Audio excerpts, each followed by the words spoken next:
ये college students एक अनजानी गुफा में आ चुके थे अपनी एक्सप्लोरेशन करने के लिए, लेकिन कुछ घंटों बाद जब वो बाहर निकलकर चेक कर रहे थे तो पता चला कि पूरे 1000 साल बीत चुके हैं। पृथ्वी पूरी तरीके से बंजर हो गई थी और अंतरिक्ष में तो यूएफओस दिखाई दे रहे थे। कहानी की शुरुआत होती है हॉपर नाम के एक रिसर्चर को दिखाते हुए, जो कि एक चट्टानी वाले इलाके पर आकर कुछ तो ढूंढ रहा होता है। हॉपर के साथ तो उसका एक कुत्ता भी था जिसका नाम बार्क होता है। अब वो लगातार ट्रेवल करते हुए आगे बढ़ रहा था और उसके हाथ में एक फोटो मौजूद थी। शायद हॉपर फोटो में मौजूद चीजों को ढूंढने का ट्राई कर रहा है। अब अचानक हॉपर को ऊपर वाले इलाके में आने के बाद एक वैन दिखाई देती है, लेकिन चौंकाने वाली बात होती है कि वो वैन देखने से 70s की लग रही थी। ऐसी वैन तो अब मॉडल वर्ल्ड में बनना बंद हो चुकी है। इन्हीं चीजों को देखकर हॉपर को और थोड़ी सी जिज्ञासा होने लगी। वो डिसाइड करता है कि वो इस जगह पर एक्सप्लोरेशन करेगा। वैन के अंदर भी कई सारी पुरानी चीजें रखी गई होती हैं। तभी हॉपर को वहाँ की एक गुफा के अंदर से कुछ आवाजें आती हैं। हॉपर तो सीधा चला गया बिना कुछ सोचे समझे उस गुफा के अंदर की तरफ। अब यहाँ हॉपर जब उस गुफा के अंदर रोशनी डालता है तो उसे एक आदमी दिखाई दिया। वो तो कोई काउबॉय लग रहा था जिसके पास पुराने इक्विपमेंट्स होते हैं। उसकी गन्स का सेटअप देख के ये पता लगाया जा सकता था, लेकिन सबसे स्ट्रेंज बात थी कि वो आदमी एक ही जगह पर स्टक रहता है। अब हॉपर को ये सारी चीजें जल्द से जल्द पता करनी थी, लेकिन वो पूरी तैयारी के साथ नहीं आया था। उसे पता होता है कि ये चीजें खतरनाक भी हो सकती हैं, क्योंकि एंशिएंट चीजें हमेशा अपने साथ एक राज को छुपा कर रखती हैं। वो राज तो उनके पास ही जाकर पता चलने वाला था। इसीलिए अब हॉपर सीधा अपने घर पर आ जाता है कुछ इक्विपमेंट्स लेने के लिए। हॉपर के घर के पास तो उसके दो स्टूडेंट्स भी मौजूद होते हैं। एक का नाम था जैकी तो दूसरे का नाम था टाइलर।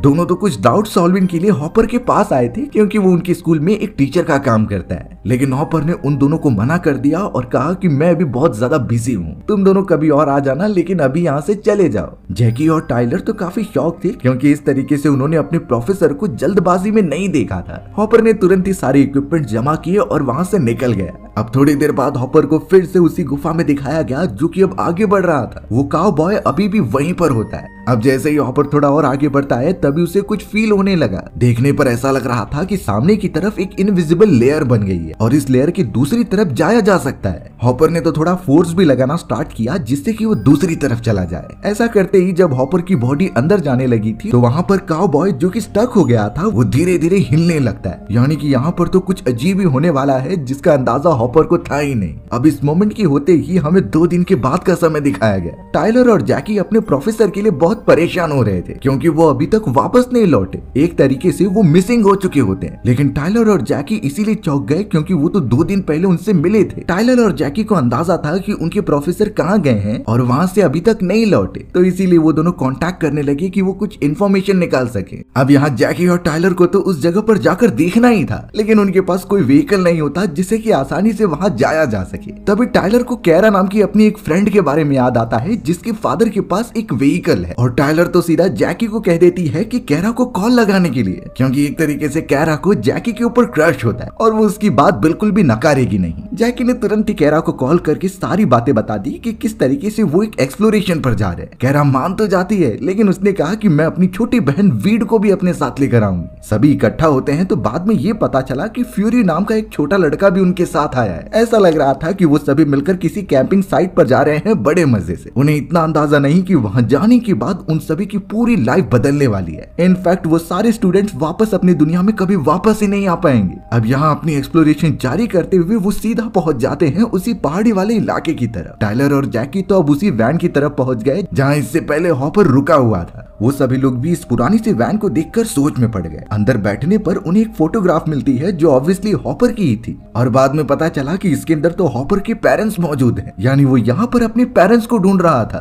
बात ये होती है कि कई साल पहले हॉपर के पेरेंट्स भी बहुत अनजान तरीके से गायब हो चुके थे। शायद हो सकता है कि इन्हीं चीजों के पीछे वही डार्क सीक्रेट हो जो कि गुफा के अंदर मिलेगा। अब वो सारे स्टूडेंट्स उस गुफा के अंदर जाकर देखने लगते हैं कि वहाँ मौजूद क्या है। अंदर बहुत ही ज्यादा अंधकार था और गुफा काफी बड़ी लग रही होती है। सबसे पहले टाइलर आगे बढ़ती है और उसे एक नीचे गिराव दिखाई दिया, यानी वहाँ से उन्हें नीचे उतरना पड़ेगा। रास्ते में उन्हें एक रोप भी मिलती है जो कि पुरानी थी और बीच में जाकर टूट गई होती है। लेकिन इतनी पुरानी लोग इस मॉडर्न जमाने में क्या कर रही है उन्हें नहीं समझता। वो तो इन चीजों को इग्नोर करके अपना प्लान बनाने लगे कि वो अंदर कैसे जाएंगे। अब ये डिसाइड होता है कि वो उस जगह से नीचे उतरकर अपने प्रोफेसर को ढूंढेंगे। सभी ने अपने बॉडी से हार्नेसेस बांध लिए थे ताकि अगर वो नीचे गिरे तो उन्हें सपोर्ट रहे। फर भी जो सबसे छोटा था उसे गुफा के बाहर ही रखा गया, क्योंकि क्योंकि ऑब्वियसली वो अगर उनके साथ अंदर जाएगा तो वो एक परेशानी बन सकता था। उसे सिर्फ सारी चीजें रिकॉर्ड करने और वहाँ पर पहरेदारी करने के लिए रखा गया होता है। बेचारे फर्बी के फेस पर एकदम मायूसी छाई थी। धीरे धीरे टाइलर, जैकी, कैरा और वीड नीचे की तरफ उतरने लगे थे। अब बीच में आने के बाद कैरा नोटिस करती है कि यहाँ का टेम्परेचर बदल गया है, यानी बाहर जो टेम्परेचर था उससे एकदम अलग यहाँ महसूस हो रहा है। लेकिन जैकी ये बात कहकर टाल देता है कि शायद ये अंदर की तरफ मौजूद है, तो यहाँ टेम्परेचर अलग होने के चांसेस हो सकते हैं। वो सभी सपोर्ट लेकर उस जगह से नीचे उतर गए थे, लेकिन अब इससे आगे क्या करना है ये एकदम अननोन था। अब हमें वापस से 2 दिन पहले का समय दिखाया जाता है जब हॉपर उस गुफा के अंदर घुसा था। हॉपर तो अब तुरंत ही उस इनविजिबल लेयर को क्रॉस करके अंदर चला जाता है। अब उस जगह पर तो हॉपर को शुरुआत में सब कुछ नॉर्मल लग रहा था, लेकिन जब वो थोड़ा सा आगे बढ़ा तो उसे चारों तरफ से किसी के चिल्लाने की आवाज आने लगी। ये किसी इंसान या फिर जानवर की तो नहीं लग रही थी। इतनी खतरनाक आवाज सुनने के बाद तो हॉपर रुक नहीं पाता और वहां से भागने लगता है। रास्ते में वो गिर भी गया था और उसे चोट भी लग गई थी। लेकिन इस तरीके की अनजान गुफाओं में एक जगह पर खड़ा नहीं रहना चाहिए। या तो हॉपर को कोई कोना ढूंढकर वहां बैठ जाना चाहिए या फिर किसी रोशनी की तरफ बढ़ना चाहिए। हॉपर जब यहाँ पर दूसरी तरफ देख रहा था तो वहाँ एक ओपनिंग थी, लेकिन बाहर की तरफ से बार बार रोशनी बंद चालू हो रही होती है। हॉपर तो अब बिना कुछ सोचे समझे उस जगह से बाहर निकल गया। अब उसे दिखाई देता है कि चारों तरफ पेड़ पौधे हो चुके हैं और वो पुरानी वैन भी उसी जगह पर मौजूद है। हॉपर को गुफा में गए हुए सिर्फ 2 ही मिनट हुए थे, पर अब वो तुरंत ही भाग कर आता है अपनी व्हीकल के पास जो पूरी झाड़ियों में घिर चुकी थी। एक शॉकिंग बात तो ये होती है कि जब 2 दिन पहले हॉपर यहाँ पर आया था तो ये चट्टानी वाला इलाका था और पूरा डेजर्टेड एरिया होता है, लेकिन अब यहाँ चारों तरफ पेड़ पौधे उग चुके हैं बड़ी भारी मात्रा में। देखने से लग रहा था कि कई साल बीत चुके हैं। हॉपर तो मन ही मन में सोचता है कि उसे बस यहाँ से निकलना है, इसीलिए वो तुरंत ही अपनी जीप के पास चले जाता है। अब हॉपर को उस जगह पर एक और व्हीकल दिखाई देती है जो ऑब्वियसली कैरा और उसके दोस्तों की थी। हॉपर तो अब उस व्हीकल को बड़े अच्छी तरीके से चेक करने लगता है। उसे वहाँ पर जैकी, टेलर और सभी लोगों का बैकपैक मिला था, जिसे देखकर वो तुरंत ही समझ गया, यानी वो सभी यहाँ पर आए हैं और जरूर गुफा के अंदर गए होंगे। हॉपर के पास मौका होता है कि वो वहाँ से भाग जाए, लेकिन वो इस पूरे रहस्य की सच्चाई जानना चाहता था, तो वो वापस से गुफा की तरफ चल पड़ता है। यहाँ अंदर की तरफ अब सारे स्टूडेंट्स नीचे वाले रास्ते पर पहुंच गए थे, लेकिन इसके आगे क्या करना चाहिए किसी को भी नहीं अंदाजा था। अब जब वो सब थोड़ा और दूर जाते हैं तो उन्हें वही आवाज सुनाई देने लगी जो पहले हॉपर को सुनाई दे रही थी, यानी वो अजीब सी चिल्लाने की आवाज जो चारों तरफ गूंज रही होती है। इन चीजों को सुनने पर वो सारे स्टूडेंट्स एकदम से डर गए। उन्हें अब ये था कि किसी भी तरीके से इस गुफा से बाहर निकला जाए। वो अपनी एक्सप्लोरेशन यहीं पर बंद कर रहे हैं। टाइलर और कैरा तो एकदम से घबराने लगे और उस रस्सी से वापस ऊपर चढ़ने का ट्राई करते हैं। टाइलर जब आधे वाले रास्ते पर थी तभी पता चलता है कि कोई रस्सी काट रहा है। उसकी रस्सी तुरंत ही टूट गई और वो नीचे गिरने लगी। ये बात अच्छी हुई कि जैकी नीचे खड़ा हुआ था और उसने उसे पकड़ लिया, लेकिन अब बात ये हो जाती है कि टाइलर के पैर में फ्रैक्चर हो चुका होता है और जैकी के हाथ में भी चोट लग गई थी। किसी भी तरीके से बाकी स्टूडेंट्स उनकी मदद करते हैं और जब जैकी दूसरे रस्सी को देखने गया तो वो भी थोड़ी देर में किसी ने काट कर नीचे फेंक दी थी। अब ये कौन कर रहा है ये तो एकदम मिस्ट्री वाली बात है। जैकी तो अब सबसे पहले बाहर मौजूद फर्बी को आवाज लगाने लगा, क्योंकि वो इकलौता उस जगह पर मौजूद हो सकता है। उन्हें तो ये भी लगा कि फर्बी उनके साथ मजाक कर रहा है, लेकिन बार बार आवाज देने पर भी फर्बी कोई रिस्पॉन्स नहीं कर रहा था। रेडियो सिग्नल भी एकदम जैम हो चुके थे। वो सिग्नल तो ट्रांसमिट करते हैं, लेकिन फर्बी की तरफ से कोई भी रिस्पॉन्स नहीं आ रहा था। अब तो ऐसा लगता है कि वो सभी बुरी तरीके से वहां पर फंस चुके हैं। उन्हें तो सिर्फ बाहर निकलने का एकमात्र रास्ता पता होता है, जो कि ऊपर की तरफ से आए थे। अब कोई भी रस्सी या फिर हेल्पिंग हैंड ना होने के कारण वो ऊपर भी नहीं चढ़ पाते। फिलहाल तो टाइलर को कैसे भी करके ये सहन करना पड़ेगा, क्योंकि उसका फ्रैक्चर आगे चलकर बड़ा घाव बन सकता था। जैकी की यही सलाह होती है कि हमें कोई और ओपनिंग देखनी चाहिए। हो सकता है कि वो ओपनिंग पास में ही मौजूद हो, क्योंकि कहीं ना कहीं ऊपर की तरफ से उन्हें रोशनी तो मिल ही जाएगी। जैकी अब एक बार फिर से ट्राई करता है ताकि वो रेडियो सिग्नल से सीधा फर्बी को कांटेक्ट करे, और इस बार शायद कनेक्शन एस्टैब्लिश हो गया था। दूसरी तरफ से कुछ अजीब तरीके की आवाजें आती हैं जो फर्बी की ही थी, और वो कह रहा होता है कि मेरी जान बचा लो, वो मेरे पीछे पड़े हुए हैं। ये कहने के बाद वो डिस्कनेक्ट हो जाता है। जैकी, टाइलर और सैरा सभी एकदम से डर गए, क्योंकि ये चीजें तो एकदम से डार्क होती जा रही थी। फर्बी के साथ आखिर क्या हुआ उन्हें ये भी नहीं समझता। फिलहाल जब वो सभी मिलकर दूसरी तरफ जाने का ट्राई करते हैं तो उन्हें ऊपर की तरफ से एक रोशनी तो दिखाई देती है, लेकिन सन की रोशनी देखकर लग रहा था कि बार बार वो बंद चालू हो रही है। सेम ऐसा ही हॉपर को भी एक्सपीरियंस हुआ था। देखने से साफ पता चलता है कि लगातार दिन रात बीतते जा रहे हैं, वो भी कुछ सेकंड्स के अंदर। लेकिन जैकी, जो कि स्मार्टनेस से भरा हुआ था, वो कहता है कि जरूर ये फर्बी की कोई शरारत हो सकती है। वो हमें डराने का ट्राई कर रहा होगा ये सारी चीजें करके। हमें तो अब जल्द से जल्द बाहर निकल के उसे शॉक करना है। सभी लोग अलग हो गए थे ताकि और जल्दी रास्ता ढूंढा जा सके। इस पूरे गुफा की बनावट बहुत ही ज्यादा स्ट्रेंज थी। कहीं से बाहर निकलने का रास्ता दिखाई नहीं देता और ऐसे प्लेसेस बने हुए होते हैं जैसे कि किसी ने यहाँ पर स्टे किया हो। लेकिन थोड़ी दूरी पर वो सभी ये देखकर चौंक गए क्योंकि उन्हें फर्बी की डेड बॉडी मिलती है। लग रहा था कि फर्बी ऊंचाई से नीचे गिर गया और उसका सर टूट गया होता है, पर उसकी बॉडी पर कुछ अनजाने निशान मौजूद थे जो एकदम स्ट्रेंज होते हैं। सभी लोग थोड़ा डरे हुए थे और उनके ऊपर मायूसी छा गई थी क्योंकि वो छोटा लड़का मारा गया। जैकी ने जब उसकी तलाशी ली तो लकीली फर्बी का गोप्रो मिल जाता है। शायद हो सकता है कि इसके अंदर कुछ रिकॉर्डिंग हो जो उनके काम में आ जाए। तुरंत ही अब सभी लोग उस गोप्रो में मौजूद रिकॉर्डिंग को अच्छी तरीके से देखने लगे। वो टाइम तब से स्टार्ट होता है जब वो सभी गुफा के बाहर थे और अंदर आने की प्लानिंग कर रहे होते हैं। तब से ही फर्बी ने सारी फुटेजेस लेना स्टार्ट कर दिया था। अब उन सभी के जाने के बाद फर्बी उनका वहीं पर वेट करने लगा। धीरे धीरे इस तरीके से कई घंटे बीत गए और फर्बी उन्हें आवाज भी लगाता है गुफा के अंदर से, लेकिन उनका कोई भी रिस्पॉन्स फर्बी को नहीं मिल रहा था। रिकॉर्डिंग में यही दिखाया जा रहा था कि फर्बी ने इतने घंटे वेट किए लेकिन गुफा के अंदर से जो भी गए थे वो बाहर ही नहीं निकले।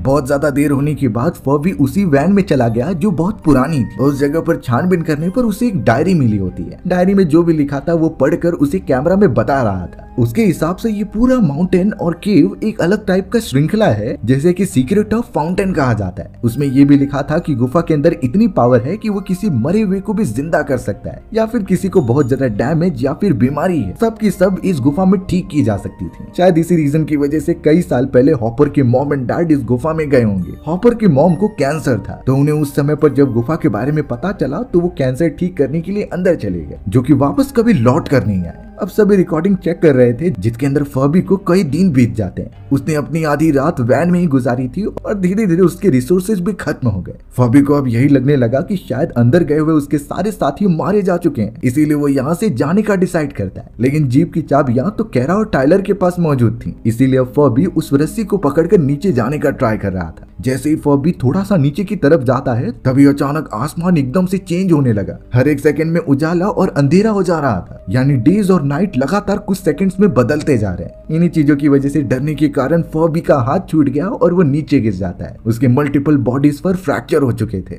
ये वही मोमेंट था जब फर्बी ने जैकी से कांटेक्ट किया था और कह रहा था कि मेरी मदद करो, वो सभी मुझे मार देंगे। अगले ही मोमेंट में जैकी के सामने कुछ तो अजीब तरीके के लोग आते हैं जो एक्चुअली में इंसानों को खाते थे। उन्होंने बिना कुछ सोचे समझे फर्बी पर हमला कर दिया और उसे बुरी तरीके से जान से मार दिया। जैकी और उसके सभी साथी ये रिकॉर्डिंग देखकर एकदम से चौंक गए थे। उन्हें ये भी अंदाजा हो गया था कि उनके अलावा यहाँ पर कोई और भी मौजूद है जो ऑब्वियसली इंसानों को मार देते थे, तो अब उन्हें और भी ज्यादा सतर्क रहकर आगे बढ़ना होगा। पता नहीं वो सभी यहाँ से बाहर निकल भी पाएंगे कि नहीं, क्योंकि अब फर्बी की मौत को देखकर किसी में भी हिम्मत ही नहीं हो रही थी। पर अगर हम भी इस तरीके की गुफाओं में फंस जाए तो सबसे बेटर वे होता है एक साथ रहना। भले ही पता नहीं चल रहा है कि बाहर जाने का रास्ता कौन सा है, पर हमें गुफा में मौजूद रोशनी की तरफ बढ़ते रहना चाहिए। सबसे इम्पोर्टेंट बात ये होती है कि अगर आप ग्रुप में केव के अंदर एक जगह से दूसरी जगह पर जा रहे हैं तो रास्ते में निशान बनाते चलिए, जिससे पता चलेगा कि आप यहाँ से गुजर चुके हैं। उस समय पर रिसोर्सेज जमा करके रखने चाहिए, क्योंकि पता नहीं रेस्क्यू टीम कब तक आएगी। अब तक जितने भी केसेस देखे गए हैं उसमें रेस्क्यू टीम को आने में कुछ समय लगता है। समय समय पर अजीब तरीके की आवाजें प्रोड्यूस करते रहें, जिससे बाहर के लोगों को पता चले कि आप अंदर मौजूद हैं। ऑब्वियस बात होती है कि मोस्ट ऑफ द केव्स के अंदर टेम्परेचर बहुत नीचे गिर जाता है, यहाँ तक कि टेम्परेचर 10 से 15 डिग्री तक हो जाता है। तो इसके अंदर सबसे सेफेस्ट ऑप्शन यही होगा कि आप अपने कपड़े पहने रहे, जितना ब्लैंकेट और जैकेट हो सके अपने शरीर से लगाए रखिए और थोड़ी सी हिम्मत रखनी चाहिए, क्योंकि ये कंडीशन बहुत ही ज्यादा क्रिटिकल होती है। अब इस गुफा के अंदर तो इन स्टूडेंट्स को इस बारे में पता नहीं था। सभी एकदम पैनिक हो रहे होते हैं और उन्हें ये बात नहीं समझ में आ रही होती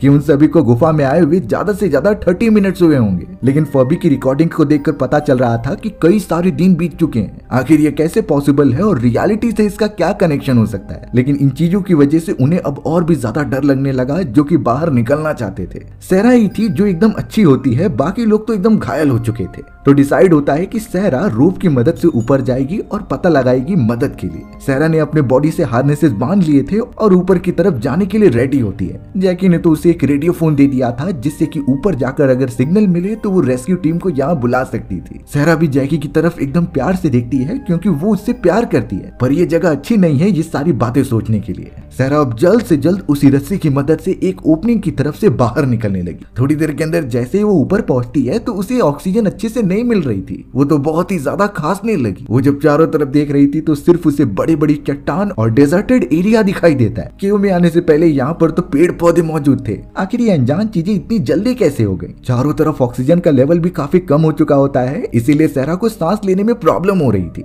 सबसे डरावनी बात ये होती है कि सामने की तरफ से बड़े बड़े सैंड स्टॉर्म्स आ रहे थे। ये स्टॉर्म बहुत ही तेजी से उनकी तरफ बढ़ रहे होते हैं। सारा को कुछ समझ नहीं रहा था, इसीलिए वो सारी चीजें रिकॉर्ड करने लगी। सारा की नजर अब आसमान की तरफ गई तो वो देख पाती है एक अजीब तरीके की स्पेसशिप, और ये स्पेसशिप नॉर्मल स्पेसशिप जैसे नहीं लग रही थी। ये कोई एडवांस सिविलाइजेशन की टेक्निक है जो आज तक किसी ने एक्सप्लोर नहीं की थी। यही एक्सपीरियंस हो रहा था कि वो सभी समय में काफी आगे निकल चुके हैं। बेचारी सहरा इतना ज्यादा डर जाती है कि वो तुरंत ही रस्सी पकड़कर नीचे उतर गई। लेकिन बाकी लोग तो सिर्फ यही देख रहे थे कि सहरा एक सेकंड में ऊपर गई और दूसरे सेकंड में नीचे आ गई। वो तो सहरा को बोलने लगी कि तुमने जरा भी एफर्ट ही नहीं डाला यहाँ से बाहर निकलने के लिए। पर सहरा ने उन्हें बताया कि वो तो कई देर तक ऊपर थी। उसने एक्सपीरियंस किया है कि सारी चीजें एकदम बंजर हो चुकी हैं और पृथ्वी पर ऑक्सीजन की कमी हो गई है। कोई भी सहरा की बातों पर भरोसा नहीं कर रहा था जब तक उसने वो वीडियो फुटेजेस नहीं दिखाई। सभी लोग ये चीजें देखकर एकदम दंग रह जाते हैं। अब शायद उन्हें पता चल चुका था कि इस गुफा के अंदर कुछ तो ऐसे फिनोमिनन है जिसमें कि समय यहाँ बहुत ही धीरे बीतता है, और जो फ्लैशेस बाहर की तरफ से सन द्वारा प्रोड्यूस किए जा रहे थे उसमें हर एक फ्लैश का मतलब है एक दिन बीत गया, जो कि हर सेकंड में ही चेंज होते जा रहे थे।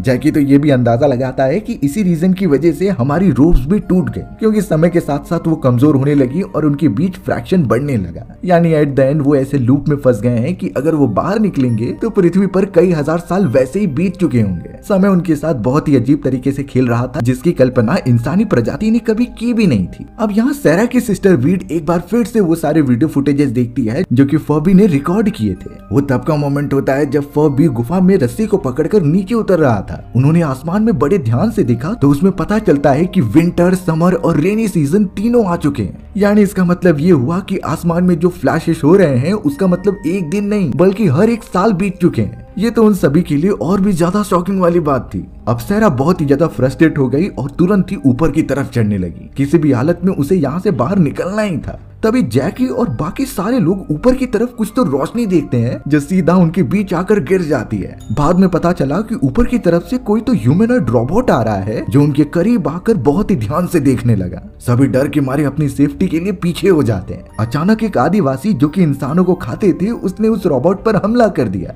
वो रोबोट तुरंत ही आदिवासी को पकड़ता है और उसके गले पर एक जैमर लगा देता है। इस जैमर की मदद से वो आदमी एकदम से पैरालाइज हो गया था। रोबोट अब जैकी और दूसरे साथियों के पास जाता है, लेकिन इस पूरी लड़ाई के दौरान वो सभी वहां से दूसरी तरफ जाने में कामयाब हो गए थे। अब वो सभी ट्रेवल करते हुए उस प्लेस पर आ गए जहां आदिवासी अपने विक्टिम्स को जमा करते थे। वहां पर एक लेडी और एक आदमी होता है। क्लोजअप में दिखाने पर पता चला कि ये वही काउबॉय है जिसे कि हॉपर ने पहली बार उस गुफा में देखा था। पर अब उस जगह पर आदिवासी आ गए होते हैं तो सभी वहां से भागने लगे। जैकी जो अपने आप को स्मार्ट समझता था उसे लगा कि वो इन आदिवासियों से जीत जाएगा, इसीलिए वो बाकियों को आगे बढ़ाकर खुद उनसे फाइट करने लगा। लेकिन आदिवासी उससे कई ज्यादा ताकतवर थे। उन्होंने जैकी को बेहोश करते हुए उसे बुरी तरीके से मार दिया। जब वो सारे आदिवासी आवाज के पीछे चले गए थे तब सहरा तुरंत ही आकर जैकी को उठाने की कोशिश करती है, लेकिन बेचारा जैकी मर चुका था। थोड़ी देर में उस जगह पर वही रोबोट आ जाता है जिसने कि जैकी को पकड़ लिया और उसे लेकर एक पानी में जाने लगा। वो जैसे ही जैकी की बॉडी को पानी के अंदर डालता है तो अगले मोमेंट में जैकी जिंदा हो गया था।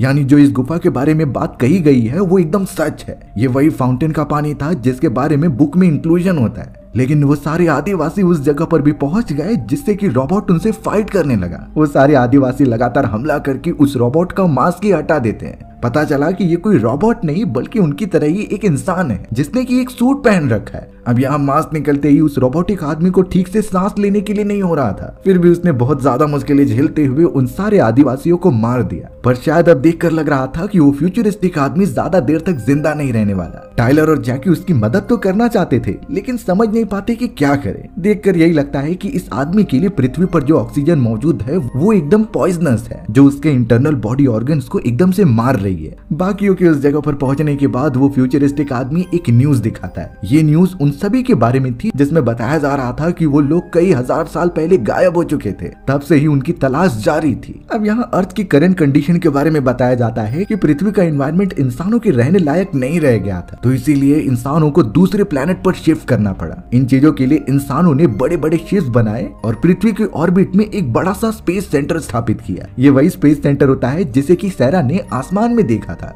ये सारी चीजें डिटेल में बताने के बाद फ्यूचरिस्टिक आदमी वहीं पर मर जाता है। ऑलमोस्ट अब इस गुफा के रहस्यों के बारे में उन सभी को पता चल चुका था, सिर्फ उन्हें अब ट्रेवल करके एक सेफ जगह पर जाना है। अब जैकी जब थोड़ा आगे बढ़ता है तो उसे एक इंसान दिखाई दिया जो कि जमीन पर लेटा हुआ था। ये कोई और नहीं बल्कि उसके प्रोफेसर हॉपर थे, जो इस समय तक यहीं पर मौजूद हैं और बहुत ही ज्यादा कमजोर हो चुके हैं। लेकिन जैकी की नजर जब सामने की तरफ जाती है तो वो दंग रह गया, क्योंकि वहाँ पर एक और इनविजिबल लेयर मौजूद थी जिसके दूसरी तरफ बहुत सारे एंशिएंट लोग प्रेजेंट होते हैं। पता चला कि ये सब और भी ज्यादा स्लो रेट से बढ़ रहे थे, यानी जिस तरीके से सन का एक फ्लैश उस गुफा में 1 साल के बराबर है, तो अगर वो इस लेयर के दूसरी तरफ जाएंगे तो टाइम उससे भी स्लो स्पीड में बीतेगा। यानी हो सकता है कि एक सन का फ्लैश 10 साल के बराबर हो। हॉपर तुरंत ही जैकी को ये बताने लगा कि ये सब इस तरीके से डिजाइन किया गया है ताकि कोई भी फाउंटेन के रहस्य को जान ना पाए। जो भी इंसान यहाँ अंदर आया आज तक वो बाहर नहीं निकल पाया। जैकी तो फिलहाल अपने सभी घायल दोस्तों को उसी फाउंटेन में गिरा देता है ताकि वो ठीक हो जाए। टाइलर का पैर जो फ्रैक्चर हो चुका था वो भी ठीक हो जाता है। उन सभी को ये चीजें किसी मैजिक से कम नहीं लग रही थी। जैकी और उसके सभी साथी थोड़ा कंफर्टेबल होते इससे पहले वहां आदिवासी आ गए थे, जैसे देखकर लग रहा था कि वो उन्हें मार कर ही रहेंगे। लेकिन अगर इसी तरीके से कोई आदिवासी या फिर खतरनाक इंसान आ जाए जो कि बहुत ज्यादा पिछड़े जमाने का होता है, तो उनसे बचने का सिर्फ एकमात्र तरीका है उनके सामने आग रख दी जाए। बड़े बड़े जानवर भी आग से बहुत ज्यादा डरते और आदिवासियों का दिमाग भी एकदम जानवर जैसा होता है। जलती हुई आग को देखकर तो वो हमारे पास में ही नहीं आएंगे। और दूसरी चीज होती है कि हमें अपने माइंड का यूज करना चाहिए। आदिवासी हमारी तरह नहीं सोच सकते, तो हमें वहां से भागने की टेक्निक यूज करनी चाहिए, उन सभी को गुमराह करके। इन चीजों को फॉलो करके उनसे आसानी से बचा जा सकता है। यहाँ जैकी और उसके सभी साथी तो बहुत ही तेजी से भागते हुए बाहर की तरफ निकल रहे थे। उन्हें तो एक ओपनिंग भी दिखाई दे जाती है जिसके ऊपर चढ़ना होगा। तो जैकी ने उस फ्यूचरिस्टिक आदमी के यहाँ से एक टूल ले लिया था जिसे ऑन करने पर वहाँ एक लंबी सी सीढ़ी बन जाती है। तो अब बिना देरी किए वो सभी लोग सीढ़ी के ऊपर चढ़ने लगे। सबसे टॉप पर सेरा होती है जो कि एकदम एंड तक पहुंचने ही वाली थी, लेकिन अब ऊपर अचानक से एकदम पानी भर जाता है।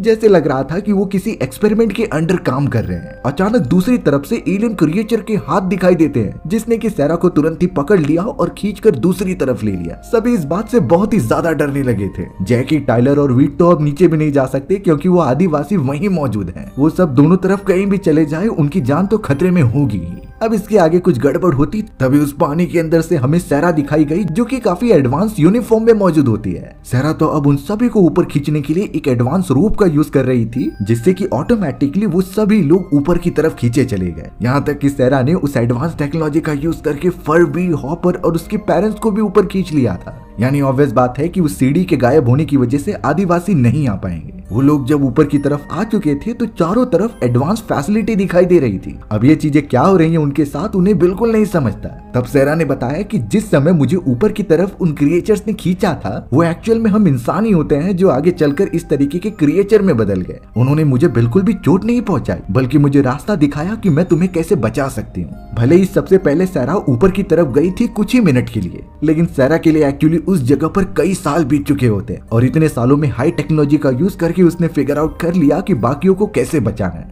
बाकी बचे हुए सभी लोगों को भी अब स्पेस स्टेशन पर टेलीपोर्ट कर दिया गया था। यानी अब वो सब भी एकदम सेफली उस प्लेनेट पर जा सकते हैं जहाँ पर बाकी इंसान रहते हैं। उस बड़ी सी स्पेसशिप के अंदर तो हम एडवांस एलियन सिविलाइजेशन को भी देखते हैं जो एक्चुअल में इंसानों में से डेवलप होकर बने हैं। ये इतने एडवांस हैं कि इन्हें बात करने के लिए किसी लैंग्वेज की जरूरत ही नहीं। इनके अंदर टेलीपैथिकली कम्युनिकेशन होता है और अब शायद वो सभी लोग चैन की सांस ले सकते हैं क्योंकि वो सब बच गए हैं। हमें तो पृथ्वी दिखाई जाती है जो कब तक सर्वाइव करेगी इसके बारे में नहीं पता। हमारी भी कहानी यहीं खत्म हो गई। सो व्यूअर्स, आपको ये स्टोरी कैसी लगी कमेंट सेक्शन में बताना भूलना मत। और अगर आपको मेरा एक्सप्लेनेशन 1% भी अच्छा लगा होगा ना तो वीडियो को लाइक एंड चैनल को सब्सक्राइब जरूर कर देना। मिलते हैं इसी तरीके के मजेदार वीडियोस में, तब तक के लिए बाय बाय।